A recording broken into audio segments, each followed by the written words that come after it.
In the 1960s, in a place called Vietnam, some 58,000 American soldiers died. A local soldier, Tom Ingebritson, took his tour of duty and spent a year in Vietnam. This is part of his story.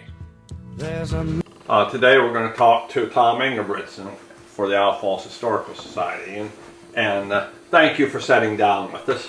Well, thank you for having me. Yes, I was worked until I got my draft notice in '68. I worked at Cargill, or Ralston Perina, excuse me, at the time. I was farming, selling breeding stock, working for Ralston Perina, and I got a draft notice that I would be having to report to duty in January of '68. It was not uncommon to, back then, for some of the protesters or some of those that didn't want to go to take off and go to Canada, but the disgrace they brought their families was just, it was terrible. I knew a few fathers of kids that had run, and it just devastated their lives. I mean, they no longer wanted to go out in public. They were so publicly humiliated that, no, that never even crossed my mind. Well, it was Fort Bliss, Texas for basic training. And everybody's the same there. And then on the 8th week, which it's an 8-week program, you get what the military calls an MOS, and that is your assignment for the next segment of your training.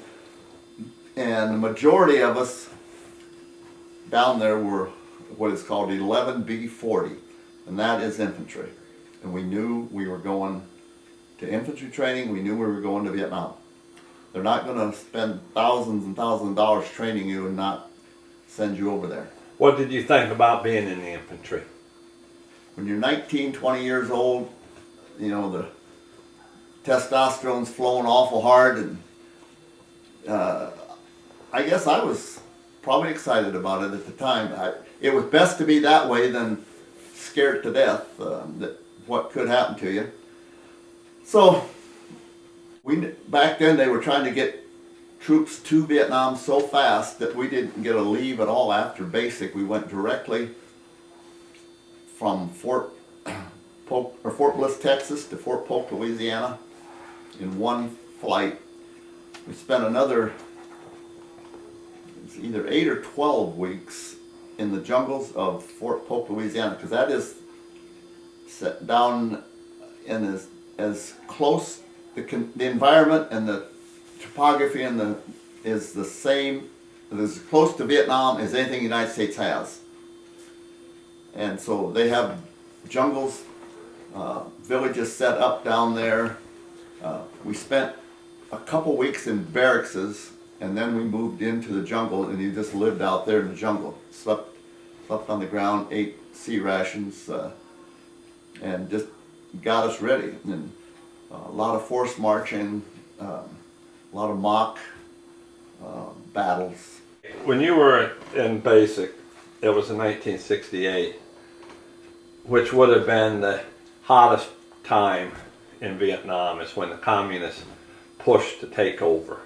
That's correct. And you're getting ready to go over.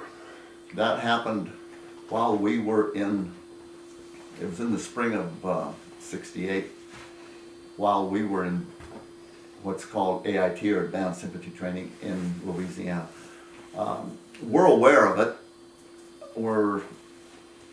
They start us out at 4 o'clock in the morning, and you work till 9, 10 o'clock at night to get as much in as possible. You don't have time to think too much about it. But we were aware of it, but never, what could you do about it? You know, we're going, we knew we were going. We just got to mentally prepare and accept it and make the best of it. We did not go over as a unit. We went over as individuals. Like today, they'll send, say, a National Guard unit that we're aware of now. They go over as a unit, they all stay together, and hopefully they all come home as a unit. Back then we served 1 year, 365 days. And we were put in just to replace some that, when you get over there as an individual, you get assigned to a company, and you serve your 1 year and you go home. I knew exactly when I got there when I would be going home. The people today, unfortunately, don't know when they're going home. They might stay 6 months, they might stay a year and a half.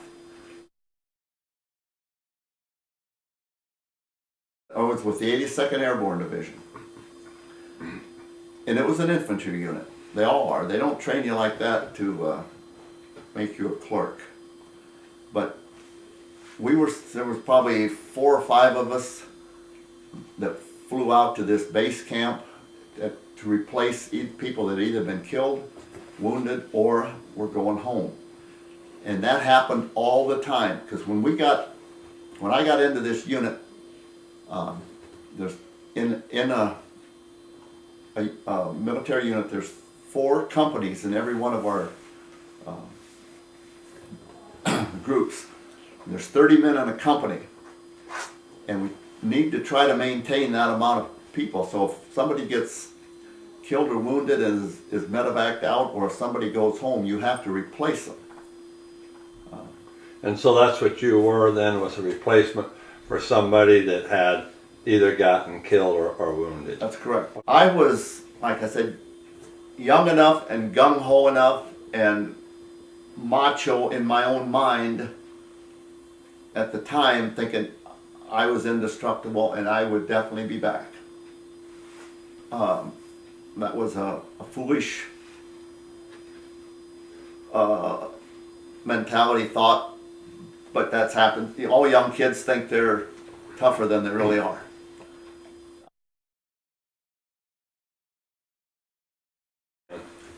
You land in Tom Ingebritson Air Base. That is a suburb of Saigon. It's all military. And you land there, you get your weapon, jungle fatigues, your backpack and everything else, ammunition, and we were there a couple days processing in country, and then you get on a helicopter and they take you out to your division, out to your company out in the field. And where did you go?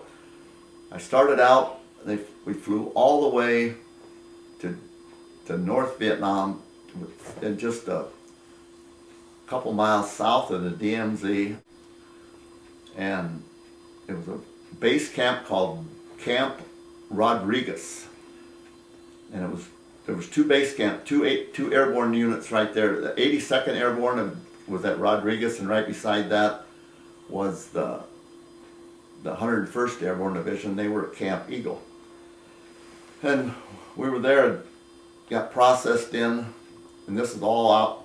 All it is tents and bunkers out in the clearing in the jungle. And then the next day, they actually flew us out to be with our unit that we were going to be with for the next 365 days. You got to realize you're here, you better make the best of it, or you probably won't get through it. And how many people are in your unit? There's 120. There's 4 groups, 4 squads of 30 men.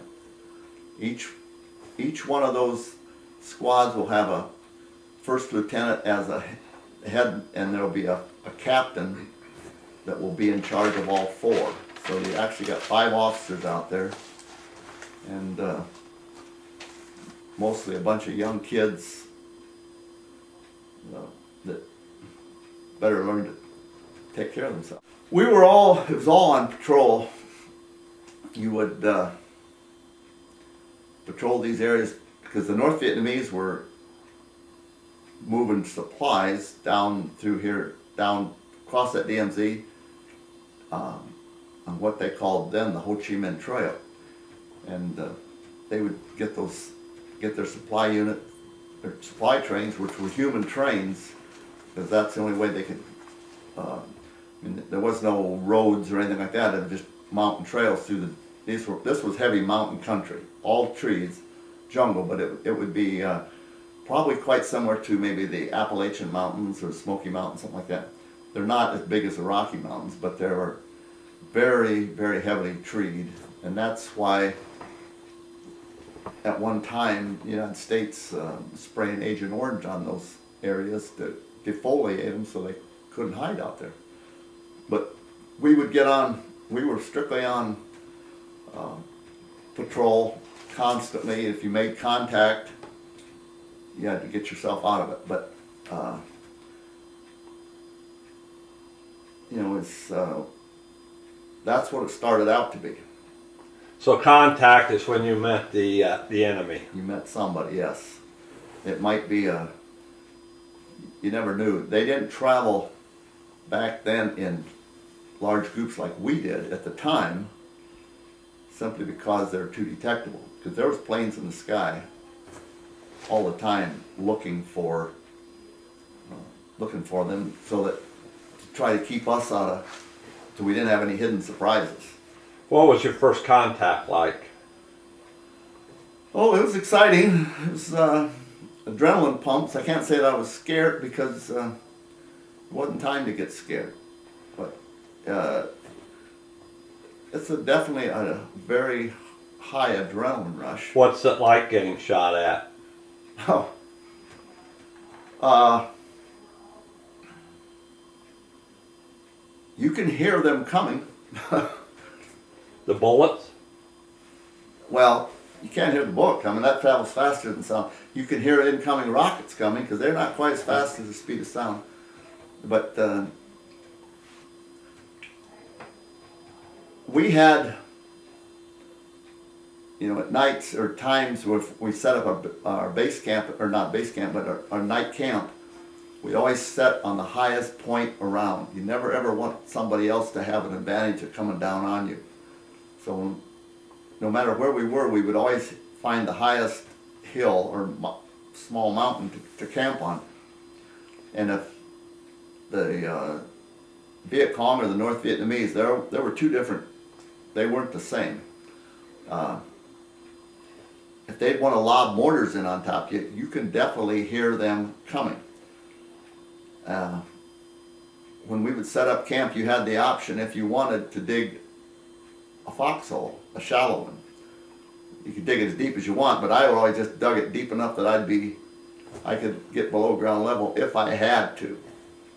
But I remember this one particular time, you could hear this thing coming in, and we heard somebody scream incoming, and I rolled off my air mattress into this shallow foxhole, and I only had it dug less than a foot deep. And after the thing went off, I got rolled back out, and here my air mattress was sliced. A piece of shrapnel had went and sliced that air mattress. It was flat. So in the year I was there, out of the 120 men, we did have 69 killed or wounded.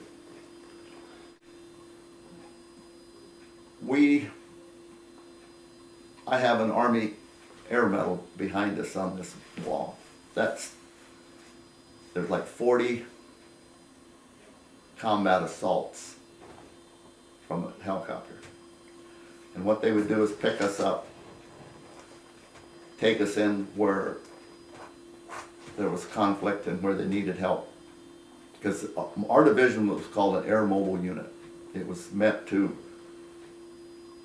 be used wherever they needed us. And the toughest part of those, we knew the night before that we were going out early in the morning, and the first sergeant would come around with body bags and hand out to each company or each platoon. He'd hand out a few body bags, and nobody wanted to carry those things. Nobody. It just felt like a bad omen on you. You had to, but nobody wanted them. But anyway, what did I feel like? It's like coming on a car crash and on the road, and maybe your brother's in there, and he's dead. You know, you get to be very, very tight with these people, because that's the only. They're like family. Everybody that you associate is like family. You're all there together, because by yourself you're not going to survive. So you have to survive as a unit. And these are people that are really, really dear to you, and you sure in the world don't want to see them in the condition they were, or even wounded. But it was reality. It was part of it. These people that think, like right now, The American Sniper is the hottest movie out there. I refuse to go watch it simply because it brings back too many memories. And war is not glamorous. Hollywood tries to make it out as glamorous. War is not glamorous. When you went out on these missions and you met with the enemy and you had your battles and you lost soldiers and you saw the enemy dead, did you ever have any feelings for them? Oh, absolutely. They did not, contrary to what people are fighting today, where your enemy doesn't care if he dies or he feels like he's honored to get killed. Contrary to that, these North Vietnamese did not want to die. They had family and back home that really loved them as well. The North Vietnamese were very poetic, and we picking up their possessions, many of them had written poems, and we had interpreters with us all the time, so we knew what these poems, and these interpreters could read the poems, and these people were, I'm sure if they were here today, they could be some very good friends of yours, and there to make sure that this area was kept enemy free, and not always was there somebody there, because these people were smart and they didn't want to die either, and they knew if they get killed in there, it does them no good, so they would retreat when they could see the odds were well against them. They didn't want to stay and fight, because we had so much more firepower and so much more air power. They had no air power whatsoever, but we could call in air support, which would come from Bien Hoa, and it could be to North Vietnam or the north part of South Vietnam in about 7 minutes. They were that fast, and the country isn't very big. And if we bring air power in on a suspected position where we knew they were, I mean, even though they're your enemy, you'd have to feel sorry for them, because they were not coming out of it. It's just that devastating how much power is being put against them. Whenever we could, I mean, if we knew, we would not be the aggressor, but we would call in air support if we could, and let the planes do the real dirty work, and then you just go in and clean up. But that ain't always the case, but sometimes, if you're get caught in an ambush or something like that, there is no time to